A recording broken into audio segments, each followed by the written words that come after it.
বং গল্পসাথীর নতুন একটি পর্বে আপনাদের স্বাগত। আজকের গল্প হরিনারায়ণ চট্টোপাধ্যায়ের লেখা একটি মর্মস্পর্শী গল্প বাইজি। গল্পটি যদি ভালো লাগে তাহলে আমাদের চ্যানেলটি সাবস্ক্রাইব করে পাশে থাকার অনুরোধ রইল। আসুন শুরু করছি আজকের গল্প বাইজি। আনোয়ারি বাই ঘরে ঢুকতেই মনোহর প্রসাদ উঠে দাঁড়ালো, হাত কপালে ঠেকিয়ে অভিবাদন করল।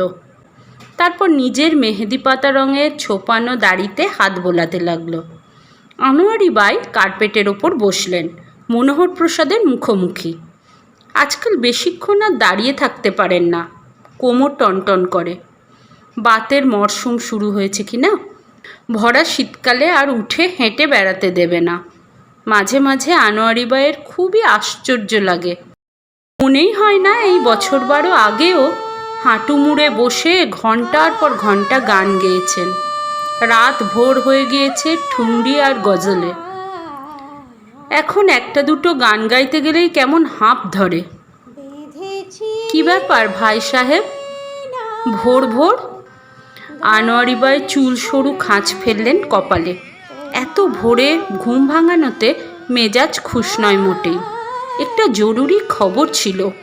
মনোহর প্রসাদ দাড়ি ছেড়ে হাঁটুতে হাত বোলাতে আরম্ভ করলো, মুখে একটা হাসি হাসি ভাব। আগের দিনে ঠিক এমনিভাবেই মনোহর প্রসাদ খবর আনত। ছিপছিপে ফর্সা চেহারা, হাতের ছোঁয়ায় তবলা যেন কথা বলতো। মুজরো নিয়ে বাইরে যাবার সময় আনোয়ারি বাই সব সময় মনোহর প্রসাদকেই সঙ্গে নিতেন। কোনো ঝামেলা নেই, বদ অভ্যাস নেই, ঘাড় হেঁট করে নিজের কাজ করে যেত। আনোয়ারি বাইয়ের শুধু তবলচি ছিল না মনোহর প্রসাদ, এধার ওধার থেকে খবরের টুকরোও সেই সংগ্রহ করে আনত। আজ রায়বেরেলির খান সাহেব এসেছেন, এখানে থাকবেন সপ্তাহখানেক। খান সাহেব ঠুংরির বড় ভক্ত আছে, দেখি একবার যোগাযোগ করে। কাল পরশু আপনার কোনো বায়না নেই তো কোথাও? মনোহর প্রসাদ জিজ্ঞাসু দৃষ্টি মেলে চাইল আনোয়ারি বাইয়ের দিকে।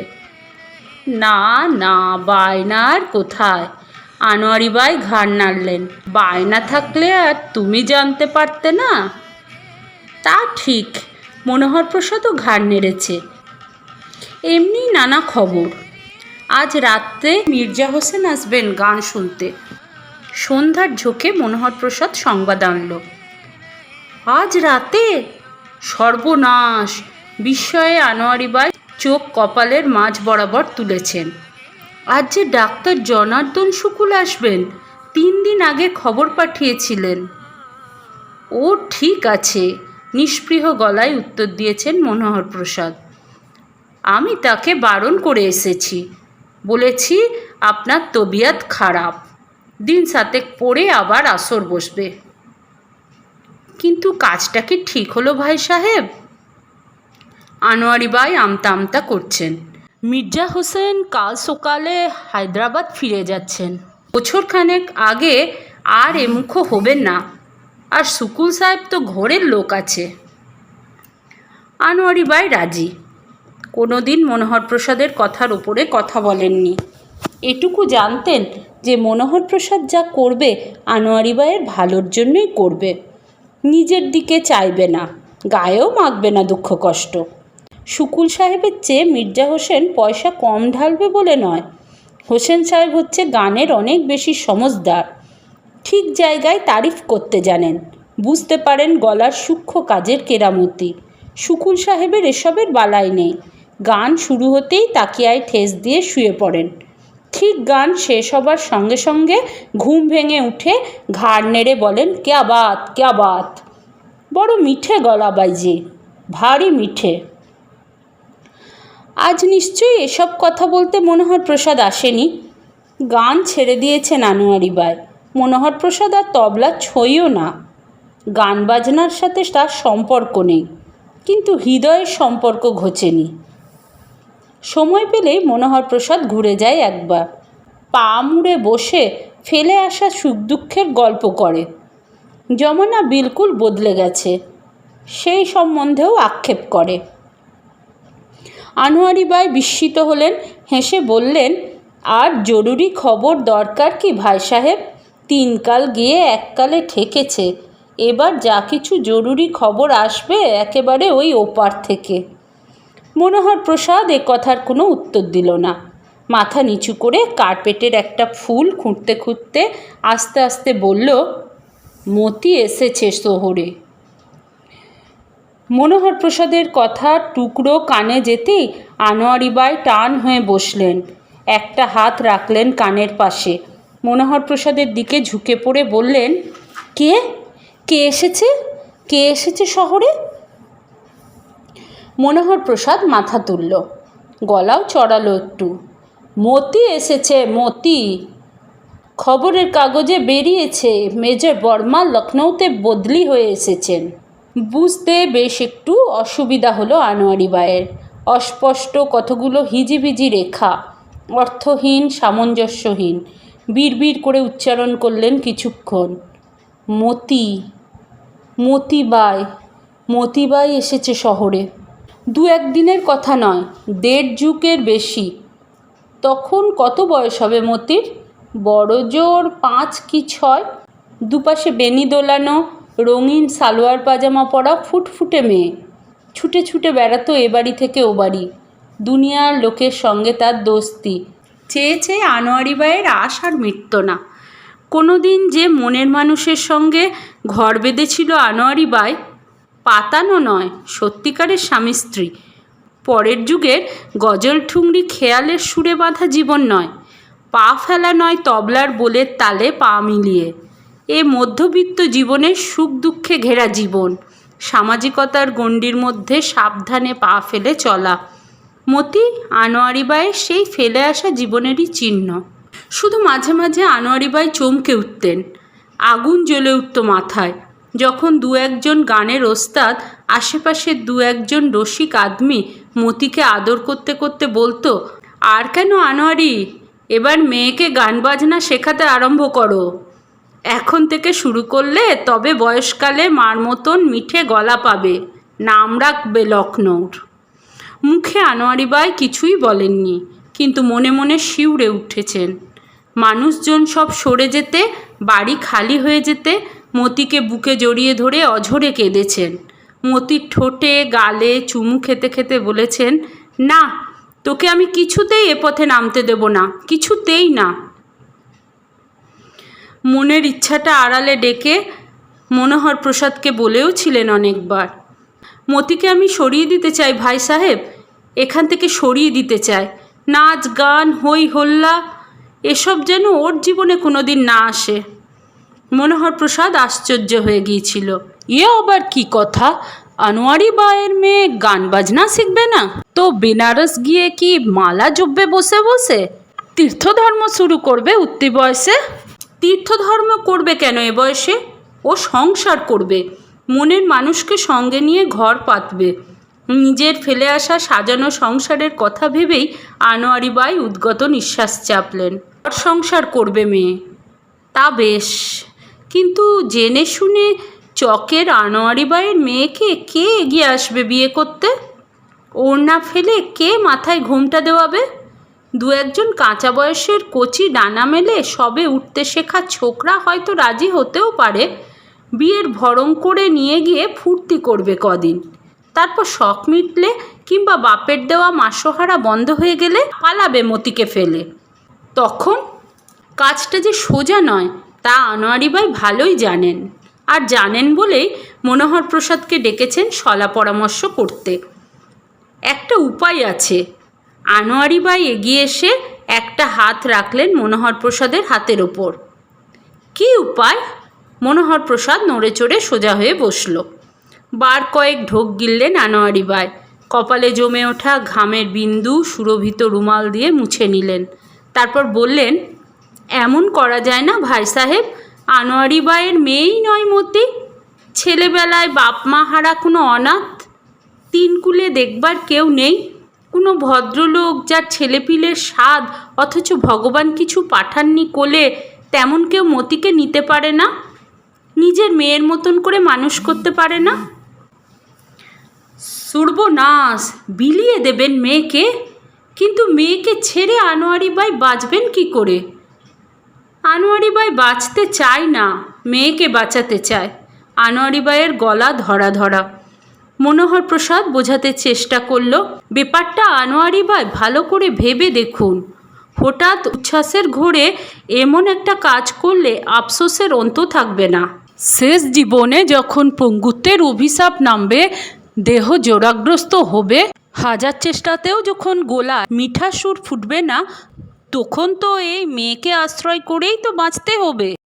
এরই রোজগারে তো দিন কাটাতে হবে। অবলম্বন? আনোয়ারি বাই হাসলেন, করুণ হাসি। মনোহর প্রসাদের দিকে চেয়ে বললেন, শেষ জীবনে মেয়ের চেয়ে আরও বড় কিছু অবলম্বনের খোঁজ করব ভাই সাহেব। সারাটা জীবন তো ছিনিমিনি খেললাম নিজেকে নিয়ে, তখন নয় মালিকের কথা ভাববো, তার হাতেই ছেড়ে দেবো নিজেকে। এর ওপর আর কথা চলে না। তবু মনোহর প্রসাদ একবার শেষ চেষ্টা করল, কিন্তু মতি কি থাকতে পারবে আপনাকে ছেড়ে? আনোয়ারি বাই আবার হাসলেন। মানুষের পরমায়ুর কথা কেউ বলতে পারে? হঠাৎ যদি মারাই যায় আনোয়ারি বাই, তাহলেও কি আমাকে ছেড়ে থাকতে হবে না মতিকে? হাজার কাঁদলেও কি আমাকে আর ফিরে পাবে সে? না ভাই সাহেব। আনোয়ারি বাই গলার সুর নরম করলেন, ভেজা ভেজা তার স্বর। একটা বন্দোবস্ত করতেই হবে আপনাকে। মতিকে আমি এ নরকে বাড়তে দেব না। ওকে কোথাও সরিয়ে দিতেই হবে, তুলে দিতে হবে কোনো ভদ্র মানুষের হাতে। মনোহর প্রসাদ ঘাড় নেড়েছিল বটে, কিন্তু কোনো সুবিধা করতে পারেনি। আনোয়ারি বাই ভোলেননি সেই কথাটা। গান বাজনা শেষে ক্লান্ত দুটি চোখ তুলে সেই এক মিনতি জানিয়েছিলেন মনোহর প্রসাদকে, আর দেরি নয়, মেয়ে বড় হচ্ছে, বুঝতে শিখছে। যা কিছু করতে হয় এই বেলায় করতে হবে। গাছ একটু বড় হয়ে গেলেই তাকে ওপড়ানো মুশকিল হয়ে যায়, মাটির গভীরে চলে যায় শিকড়। টানাটানি করতে গেলে ক্ষতিই হয়। লখনৌতে সেরকম কেউ না থাকে তো মনোহর প্রসাদ আশেপাশে ঘুরে দেখুক। ঘোরবার সব খরচ আনোয়ারি বাই দেবেন, কিন্তু আর দেরি নয়। বরাত ভালো মনোহর প্রসাদের। এদিক ওদিক ঘুরতে হয়নি, কাছে পিঠেই খোঁজ পাওয়া গেল। সুন্দরবাগে নতুন এক ভদ্রলোক এসেছেন স্ত্রীকে নিয়ে। যে বাড়িতে উঠেছেন সেই বাড়িওয়ালা মনোহর প্রসাদের দোস্ত। কথায় কথায় ব্যাপারটা তার কাছ থেকেই জানা গেল। ভদ্রলোক সরকারের বড় চাকুরে, সারা ভারতবর্ষে চাকরির অন্ন ছড়ানো। ঘুরে ঘুরে সেই অন্ন খুঁটে তুলতে হয়। বছর তিনেক পর বদলি হন এক জায়গা থেকে আর এক জায়গায়। পয়সা কড়ি, ইমান ইজ্জত সবই আছে, কেবল সুখ নেই। বছর চারেকের ফুটফুটে একটি মেয়ে ছিল। আজমগড়ে দুদিনের জ্বরেই মেয়েটি শেষ। চিকিৎসার সুযোগও পাওয়া গেল না।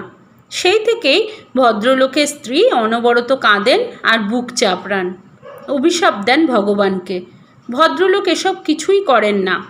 অফিসের সময়টুকু ছাড়া চুপচাপ ঘরে বসে থাকেন দরজা জানলা বন্ধ করে। মনোহর প্রসাদ আসমানের চাঁদ পেল যেন হাতের মুঠোয়। তকলিফ করে আসমানে চড়তে হলো না, চাঁদ যেন নিজেই ধরা দিল তার হাতে। দোস্তের মারফত আলাপ হলো। প্রথম প্রথম দু একটা সান্ত্বনার মোলায়েম কথা, মিঠে মিঠে উপদেশ, দুনিয়ার কিছুই স্থায়ী নয় সেই সম্বন্ধে দার্শনিক আলোচনা। তারপর আস্তে আস্তে কথাটা পারল, খুব সাবধানে। ভদ্রলোক কিছুক্ষণ চেয়ে রইলেন মনোহর প্রসাদের দিকে, তারপর ধীর গলায় বললেন, কিন্তু যাদের মেয়ে তারা ছাড়বে কেন? ছাড়বে কেন? মনোহর প্রসাদ কপালে হাত চাপড়ালেন। বাপ গেছে অনেক দিন, মা যে অবস্থায় আছে, দুবেলা দুখানা রুটিও দিতে পারছে না মেয়েটাকে। কোনো দিন দেখব মা আর মেয়ে দুজনেই খতম হয়ে গেছে, নয়তো মা কি আর অত সহজে ছাড়তে চায় মেয়েকে? ভদ্রলোক উঠে ভিতরে গেলেন, বোধহয় পরামর্শ করলেন স্ত্রীর সঙ্গে। তারপর বাইরে এসে বললেন, একবার দেখাতে পারেন মেয়েটাকে? বহুত খুব, বলেন তো কালে নিয়ে আসতে পারি। বেশ, তাই নিয়ে আসবেন। সোজা মনোহর প্রসাদ আনোয়ারি বাইয়ের সাথে দেখা করল, সব ঘটনা জানালো। পরের দিন সকালে মতিকে নিয়ে যাবে তাও বলল। মনোহর প্রসাদ ভেবেছিল সব ঠিকঠাক হলে আনোয়ারি বাই বোধহয় রাজি হবেন না। প্রাণে ধরে ছাড়তেও পারবেন না মেয়েকে। কিন্তু আনোয়ারি বাই একটুও আপত্তি করলেন না, সামান্য বাধাও নয়। কেবল বললেন, লোক বেশ ভালো তো ভাই সাহেব, মতির কোনো কষ্ট হবে না তো? নিজের পেটের মেয়ে হারিয়েছে, এখন যাকে নেবে তাকে নিজের মেয়ের মতনই তো মানুষ করবে। আর তাছাড়া লোক তো খুব ভদ্র আছে, খানদানি ঘরের ছেলে, শুনলাম লেখাপড়াও খুব জানে। আনোয়ারি বাই আর কিছু বললেন না। কিন্তু পরের দিন মনোহর প্রসাদ মতিকে নিতে গিয়েই অবাক। দামি সালোয়ার, দোপাট্টা, পায়জামায় ঝলমল করছে মেয়ে, গলায় মুক্তোর মালা, কানে পান্নার দুল, পায়ে ভেলভেটের নাগরা।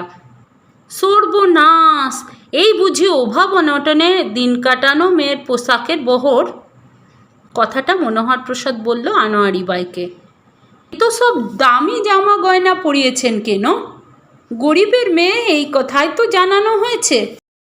তবে এই এতক্ষণ পরে একটু যেন ছলছলিয়ে এলো আনোয়ারি বাইয়ের চোখ, ভিজে ভিজে গলা। সব খুলে ফেলব? মনোহর প্রসাদ ভাবল 2-1 মিনিট, তারপর বলল, সালোয়ার পাজামা না হয় থাক, কিন্তু গয়নাগুলো তো খুলে নিন। আনোয়ারি বাই এক এক করে সব খুলে নিলেন। মেয়েকে সারা রাত ধরে বুঝিয়েছেন নতুন জায়গায় গিয়ে বেফাস কিছু না বলে ফেলে, কান্নাকাটি না করে। বাইরে যাবেন আনোয়ারি বাই তীর্থধর্ম করতে, সেখানে ছোট ছেলে মেয়েদের যেতে নেই। ফিরে এসে মতিকে তিনি নিয়ে আসবেন। কার কাছে যাব মা? মতি অবাক গলায় জিজ্ঞাসা করেছে। তোমার কাকা কাকিমার কাছে। দেখবে কত যত্ন করবে, ভালোবাসবে, জিনিস কিনে দেবে। মতি আর কথা বলেনি। এখানে মায়ের সঙ্গে তার সম্পর্ক কম। মাঝে মাঝে আনোয়ারি বাই শহরে যান মুজরো করতে। খুব দূরে কোথাও নয়, ধারে কাছেই, কানপুর, বেরিলি, ফৈজাবাদ। সেই সময় মতি থাকে বুড়িঝির কাছে। এখানে থাকলেও আনোয়ারি বাই ধারে কাছে ঘেঁষতে দেন না মেয়েকে। গান বাজনার আসরে এসে কাজ নেই। সারেঙ্গির সুর আর তবলার বলে শুধু সুর নয়, বিষও আছে। একবার নেশা ধরলে আর রক্ষা নেই। মতিকে নিয়ে যাবার সময় ধারে কাছে আনোয়ারি বাইকে আর দেখা গেল না। এদিক ওদিক চেয়েও মনোহর প্রসাদ তার খোঁজ পেলেন না। ভদ্রলোকের নাম ব্রজবিলাস সাক্সেনা, আদি নিবাস মজফ্ফরপুর। বিলেতে ছিলেন বছর 4। স্ত্রী পর্দানুসীন নন, কেবল আনকোড়া শোক পেয়ে বাইরে বেরোনো বন্ধ করেছেন। মতিকে দেখে ব্রজবিলাসবাবুর স্ত্রী পর্দা ঠেলে সদরে ঢুকলেন। 2 হাতে মতিকে বুকের মধ্যে জাপটে ধরে ভেঙে পড়লেন কান্নায়। ব্রজবিলাসবাবু কাঁদলেন না বটে, কিন্তু তার চোখ মুখের ভাবে মনে হলো মেয়ের শোকটা আবার নতুন করে যেন দেখা দিল। মতিকে তারা ছাড়লেন না। কথা হলো মনোহর প্রসাদ বিকেলে এসে মতিকে নিয়ে যাবে। আবার পরের দিন সকালে মতির জামা কাপড়, বিছানাপত্র যা আছে সব শুদ্ধ নিয়ে আসবে। সেই দিন মতিকেও নিয়ে আসবে। যাবার মুখে ব্রজবিলাসবাবু মনোহর প্রসাদের কাছে এসে দাঁড়ালেন। একটা কথা ছিল। বলুন। কিছু টাকা ওর মাকে দিতে চায়, যদি আপনি নিয়ে যান সঙ্গে করে। মনোহর প্রসাদ 2 হাত জোর করলেন, বিনীত গলায় বলল, কসুর মাফ করবেন। টাকা নিতে ওর মা হয়তো রাজি হবেন না, তাহলে মেয়েকে বিক্রি করারই সামিল হবে না। মেয়েকে মানুষ করে তুলুন আপনারা, তাতেই উনি খুশি হবেন। তারপর থেকে মেয়ের সঙ্গে আর আনোয়ারি বাইয়ের দেখা হয়নি। বটে, তবে খোঁজ খবর পেয়েছেন মনোহর প্রসাদের মারফত। বছর 3 পরেই ব্রজবিলাস বদলি হলেন মিরাট। সেখান থেকে দেরাদুন ছুঁয়ে গেলেন আগ্রা। সব জায়গা থেকে চিঠিপত্রে যোগাযোগ রেখেছিলেন মনোহর প্রসাদের সঙ্গে। চিঠিতে বেশিরভাগই মতির কথা। মতির মা যে বাইজি ছিলেন সে কথা মতির কাছ থেকে তারা সংগ্রহ করেছেন, কিন্তু তাদের কোনো আক্ষেপ নেই। পিছন দিকে চাইতে তারা রাজি নন। পুনর্জন্ম হয়েছে মতির। আনোয়ারি বাইয়ের মেয়ে নয় মতি, এখন সে মতি কুমারী সাক্সেনা, ব্রজবিলাস সাক্সেনা সিনিয়র অফিসারের একমাত্র মেয়ে। তারপর বছর কয়েক কোনো খবর নেই। পুরনো ঠিকানায় চিঠি দিয়েও মনোহর প্রসাদ কোনো উত্তর পায়নি। হঠাৎ চিঠি এলো মজফ্ফরপুর থেকে। লিখেছেন মায়াবতী সাক্সেনা। ব্রজবিলাসের বিধবা স্ত্রী। সামনের মাসে মতির বিয়ে আর্মি অফিসার মোহনচাঁদ বর্মার সঙ্গে। তার স্বামী হঠাৎই মারা গেছেন অফিসের টেবিলে হার্ট ফেল করে। এই বিয়েতে মনোহর প্রসাদ অনুগ্রহ করে যদি পায়ের ধুলো দেন তো সবাই কৃতার্থ বোধ করবে। মনোহর প্রসাদ যেতে পারেনি, কিন্তু আনোয়ারি বাইকে পড়িয়ে শুনিয়েছিলেন সেই চিঠি। তখন আনোয়ারি বাইয়ের অবস্থা পড়তির মুখে, রোগে ধরেছে, লোকের আসা যাওয়া অনেক কম, প্রায় খালি পড়ে থাকে জলসাঘর, বাড়ি ভাড়াও কিছু কিছু বাকি পড়েছে। ভাবছেন সরে গিয়ে আরও ছোট বাড়ি ভাড়া করবেন, চকের আরও ভেতরের দিকে। সেদিন বাক্স হাতড়ে একটা মুক্তোর মালা বের করেছিলেন আনোয়ারি বাই। ঝুটো নয়, খাঁটি মুক্ত, বোম্বাইয়ের আমির মকবুল আলীর উপহার। খুব বড় বড় জায়গায় যেতে আসতে আনোয়ারি বাই গলায় দিতেন। মতির বিয়েতে সেটাই পাঠিয়ে দিলেন। বিয়েতে মনোহর প্রসাদ যায়নি, কিন্তু দিন পাঁচেক পরে বিয়ের বিস্তারিত বিবরণ পড়েছিল খবরের কাগজের পাতায়। খুব ধুমধাম, 2000-এর ওপর মাননীয় অতিথি, জাঁদরেল সব অভ্যাগত লিস্ট। সে খবরও মনোহর প্রসাদ আনোয়ারি বাইকে শুনিয়েছিল।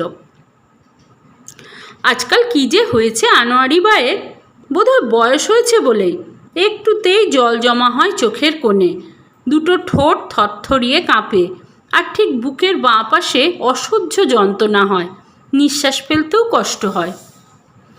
আনোয়ারি বাই বিড়বিড় করে বললেন, একবার মতিকে বড় দেখতে ইচ্ছা করে, দূর থেকে একটু দেখে আসা। মনোহর প্রসাদ এ কথার কোনো উত্তর দেয়নি। অবশ্য মায়াবতী সাক্সেনাকে চিঠিপত্র লিখে মতির সাথে যোগাযোগ হয়তো করা যায়, কিন্তু মেয়ে সুখী হয়েছে, ভালো ঘরে ভালো বরে পড়েছে, এই তো যথেষ্ট। চোখে দেখতে যাওয়া মানে তো মায়া বাড়ানো, আরও কষ্ট পাওয়া। মনোহর প্রসাদ লাঠিতে ভর দিয়ে আস্তে আস্তে উঠে গিয়েছিল। তারপর কয়েক বছর আর কোনো খোঁজ খবর নেই, কোনো চিঠিপত্রও দেননি মায়াবতী সাক্সেনা। মাঝে মাঝে দেখা হলেই আনোয়ারি বাই বলেছেন, আর কটা দিনই বা বাঁচব, যাবার আগে বড্ড দেখতে ইচ্ছা করছে মতিকে। মনোহর প্রসাদ আমল দেননি। বলা যায় না, মেয়ে মানুষের মন। এমনিতে আনোয়ারি বাই খুবই শক্ত, বাইরে কাঠিন্যের দুর্ভেদ্য আবরণ, কিন্তু চোখের সামনে নিজের মেয়েকে দেখতে পেলে সেই নির্মুখ হয়তো খসে পড়বে, কেঁদে ফেলবেন আনোয়ারি বাই। অযথা একটা গোলমালের সৃষ্টি। আর্মি অফিসার মোহনচাঁদ বিরক্ত হবেন। এ নিয়ে স্বামী স্ত্রীর মধ্যে মনোমালিন্য হওয়াও বিচিত্র নয়। হঠাৎ খবরের কাগজটা উল্টাতে উল্টাতে মনোহর প্রসাদের চোখে পড়ে গেল। বারবার পড়ল খবরটা। কাগজটা চোখের কাছ বরাবর নিয়ে তারপরেই খবরটা নিয়ে গেল আনোয়ারি বাইয়ের কাছে। মেজর মোহনচাঁদ বর্মা জলন্ধর থেকে বদলি হয়ে আসছেন লখনৌ। সামনের সোমবার থেকে নতুন জায়গায় কার্যভার গ্রহণ করবেন। আনোয়ারি বাই এগিয়ে এসে একেবারে মনোহর প্রসাদের দুটো হাত জড়িয়ে ধরলেন। আমি মতিকে দেখব, চুপচাপ দেখেই চলে আসব।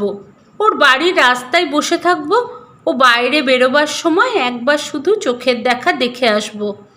ভাই সাহেব, এটুকু উপকার করতেই হবে আপনাকে। আমি বুঝতে পারছি, আর আমি বেশি দিন নেই। কথা শেষ হবার সঙ্গে সঙ্গে আনোয়ারি বাই ঝরঝর করে কেঁদে ফেললেন। আচ্ছা দেখি দেখি। মনোহর প্রসাদ হাত ছাড়িয়ে বাইরে চলে এলো বটে, কিন্তু কথাটা ভুলল না। বিকালের দিকে টাঙায় চড়ে হাজির হলো বাদশাবাগে। বেশি ঘুরতে হলো না। রাস্তার ওপরেই খাসা ঝকঝকে দোতলা বাড়ি, বোগেনভিলিয়ার গেট, নিচু পাঁচিল আইভি জড়ানো। রাস্তা থেকেই পুরো লন নজরে আসে। পাহাড়ে গাছের ছিটে দেওয়া মখমল নরম লন। এগিয়ে গিয়ে তকমাটা দারোয়ানের সঙ্গেও মনোহর প্রসাদ আলাপ জমিয়ে ফেলল। মেহমান আদমি ঘুরে ঘুরে দেখছে সারা শহর। চমৎকার বাড়ি আছে, যেমন বাড়ি তেমনি বাগান। তা ভাগ্যবান মালিকটি কে আছে? মালিক আদবানি সাহেব।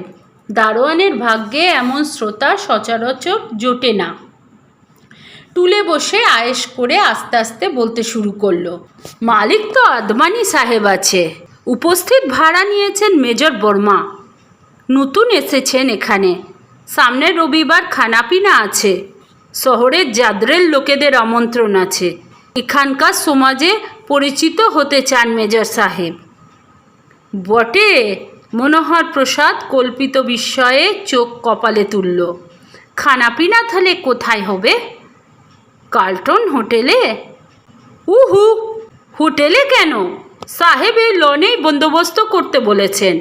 বাইরে লনই তো ভালো। দারোয়ান বিজ্ঞের মতো ঘাড় নাড়ল। তা তো নিশ্চয়ই, সঙ্গে সঙ্গে সায় দিল মনোহর প্রসাদ। তারপর একটু থেমে বলল, বিবিজি নেই বাড়িতে? না সাহেব একা আছে। হ্যাঁ, বিবিজি আছেন বই কি, জিনিস কিনতে হজরতগঞ্জ গেছেন। বিবিজি তো সব, তিনি ঘোরান আর সাহেব ঘোরেন। দারোয়ানের গলায় পরিহাস তরল। মনোহর প্রসাদ আর কথা বাড়ালো না, ধন্যবাদ জানিয়ে টাঙায় এসে উঠল। ওই কথাই ঠিক হলো। সন্ধ্যার ঝোঁকে মনোহর প্রসাদ টাঙা নিয়ে আসবে, আনোয়ারি বাই সঙ্গে যাবেন। নিচু পাঁচিল, রাস্তা থেকে দেখার কোনো অসুবিধা নেই। আর তেমন হলে বেড়ার কাঁচ ঘেঁষে দাঁড়ালেই চলবে। দারোয়ানের সাথে আলাপ হয়েছে, ভেতরে না ঢুকতে দিতে পারে, কিন্তু বেড়ার বাইরে দাঁড়ালে আপত্তি করবে না। খানাপিনার ব্যাপার যখন, তখন লনে আলোর বন্দোবস্ত নিশ্চয়ই থাকবে। আনোয়ারি বাইয়ের দেখতে কোনো অসুবিধা হবে না। ঠিক চিনতে পারবেন আত্মজাকে। চোখ ভরেই শুধু নয়, মন ভরেও দেখতে পাবেন। টাঙায় উঠেই আনোয়ারি বাই অস্বস্তি বোধ করলেন। বুকের বাঁ দিকে যেন তীব্র ব্যথা, টনটন করে উঠল চোখের দুটো পাতা। কি হলো, কষ্ট হচ্ছে? মনোহর প্রসাদ আনোয়ারি বাইয়ের দিকে ঝুঁকে পড়ল। না না, ঘাড় নাড়লেন আনোয়ারি বাই। কোনো কষ্ট হচ্ছে না, কেবল বুকের ভেতর অসহ্য দাপাদাপি। এত বছর পর মেয়েকে দেখতে পাবেন, যে মেয়েকে দুহাত দিয়ে সরিয়ে দিয়েছেন পঙ্কিল পরিবেশ থেকে, বাইজির ঘিন্ন জীবন থেকে উন্নত করেছেন গৃহস্থ বধূর পর্যায়ে। তাই বুঝি হৃদয় অধৈর্য হয়ে পড়েছে, অপেক্ষা করতে মন সরছে না। টাঙ্গা যখন গিয়ে পৌঁছালো, তখন অতিথি অভ্যাগতরা সবাই এসে গিয়েছেন। জোর বাতির নিচে ঝলমলে রঙিন পোশাকের সার। এত দূর থেকেও প্রসাধনের উগ্র গন্ধ পাওয়া গেল, মদির সুবাস। কিছু কিছু লোককে মনোহর প্রসাদ চিনতে পারল। শহরের সব সম্ভ্রান্ত পরিবার, আমিনাবাদের রিটায়ার্ড জজ কেশরী শুকুল থেকে শুরু করে নবাবের বংশধর আমিনউদ্দিন, সেরা ব্যবসায়ী মিস্টার মোদির পাশাপাশি ব্যাংকের জেনারেল ম্যানেজার হেনরি উড। তাদের সাথে রয়েছেন আত্মীয়া এবং বান্ধবীর দল। কলরবে জায়গাটা সরগরম। মাঝখানে মেজর বর্মাকে দেখা গেল, ঘুরে ঘুরে তদারক করছেন। মাঝে মাঝে চোখ ফেরাচ্ছেন বাড়ির দিকে স্ত্রীর আসার প্রত্যাশায়। দারোয়ানি বলল, মেম সাহেব এখনও নামেননি, বোধহয় সাজছেন। আনোয়ারি বাই এক দৃষ্টে চেয়ে রয়েছেন গাড়ি বারান্দার দিকে। ওইখান দিয়েই তো মতি আসবে। আনোয়ারি বাইয়ের আত্মজা, তারই রক্তমাংসে গড়ে তোলা সেই স্বতন্ত্র সত্তা। হঠাৎ আলোড়ন উঠল অতিথিদের মধ্যে। সবাই দাঁড়িয়ে উঠলেন। মেজর বর্মা এগিয়ে এলেন দু এক পা। পাতলা ফিনফিনে ব্লাউজ, পটি উদ্ঘাটিনী, হালকা সবুজ রঙের আরও পাতলা শাড়ি, অন্তর্বাস দিনের আলোর মতোই স্পষ্ট।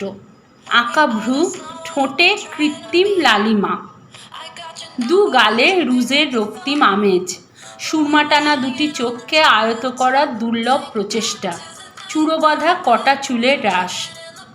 চেয়ে চেয়ে দেখলেন আনোয়ারি বাই। সেদিনে সেই মেয়েটির যেন সামান্যতম পরিচয়ও নেই এই মিসেস বর্মার মধ্যে। শান্ত সুন্দর মেয়েটা কি এক মন্ত্রে যেন রূপান্তরিত হলো আজকের এই উৎকট বিলাসিনীতে। যে পোশাক পরে আনোয়ারি বাই নিভৃতে বিশেষ কোনো অতিথির সামনেও আসতে লজ্জা পেতেন, কি করে মতি হাজার অতিথির মাঝখানে এসে দাঁড়ালো সেই পোশাক পরে? মিসেস বর্মাকে নিয়ে যেন লোফালোফি শুরু হলো। অপূর্ব ভঙ্গিতে মতি এক টেবিল থেকে অন্য টেবিলে সরে সরে যেতে লাগলো। কোথাও কোনো পুরুষের চটুল উক্তিতে নিচু হয়ে তার গালে আলতো করাঘাত করে বলল, নটি বয়। আবার কোথাও কোনো পুরুষের বাটন হোল থেকে গোলাপ তুলে নিয়ে নিজের কবরিতে গাঁথল। কারো টেবিলে বসে হেসে গড়িয়ে পড়ল অতিথির গায়ের ওপর। লিপস্টিক রক্তিম ঠোঁট দুটো ফাঁক করে মোহিনী হাসি উপহার দিয়ে আবার সরে গেল অন্য টেবিলে। মনোহর প্রসাদের টনক নড়ল আচমকা মণিবন্ধে টান পড়তে। হাত দিয়ে মুখ ঢেকে আনোয়ারি বাই কান্নায় ভেঙে পড়েছেন।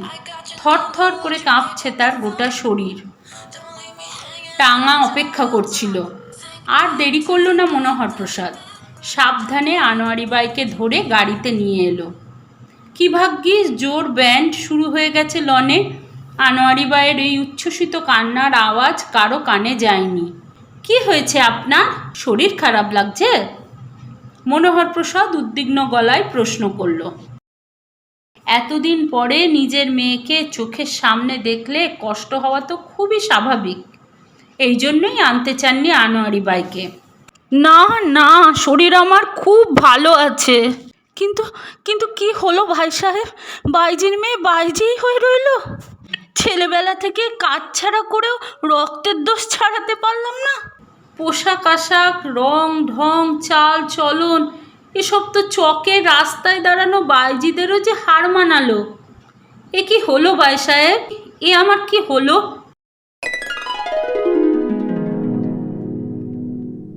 এতক্ষণ আপনারা শুনছিলেন হরিনারায়ণ চট্টোপাধ্যায়ের লেখা গল্প বাইজি। গল্পটা যদি আপনাদের ভালো লাগে তাহলে প্লিজ আমাদের চ্যানেলটিকে সাবস্ক্রাইব করে পাশে থাকবেন। আপনাদের কেমন লাগলো তা কমেন্টসে লিখে জানাবেন। আগামী শুক্রবার ঠিক সন্ধ্যে 7টায় হাজির হয়ে যাব ভিন্ন স্বাদের নতুন একটি গল্প নিয়ে। ততক্ষণ পর্যন্ত সুস্থ থাকবেন, ভালো থাকবেন, আনন্দে থাকবেন। নমস্কার।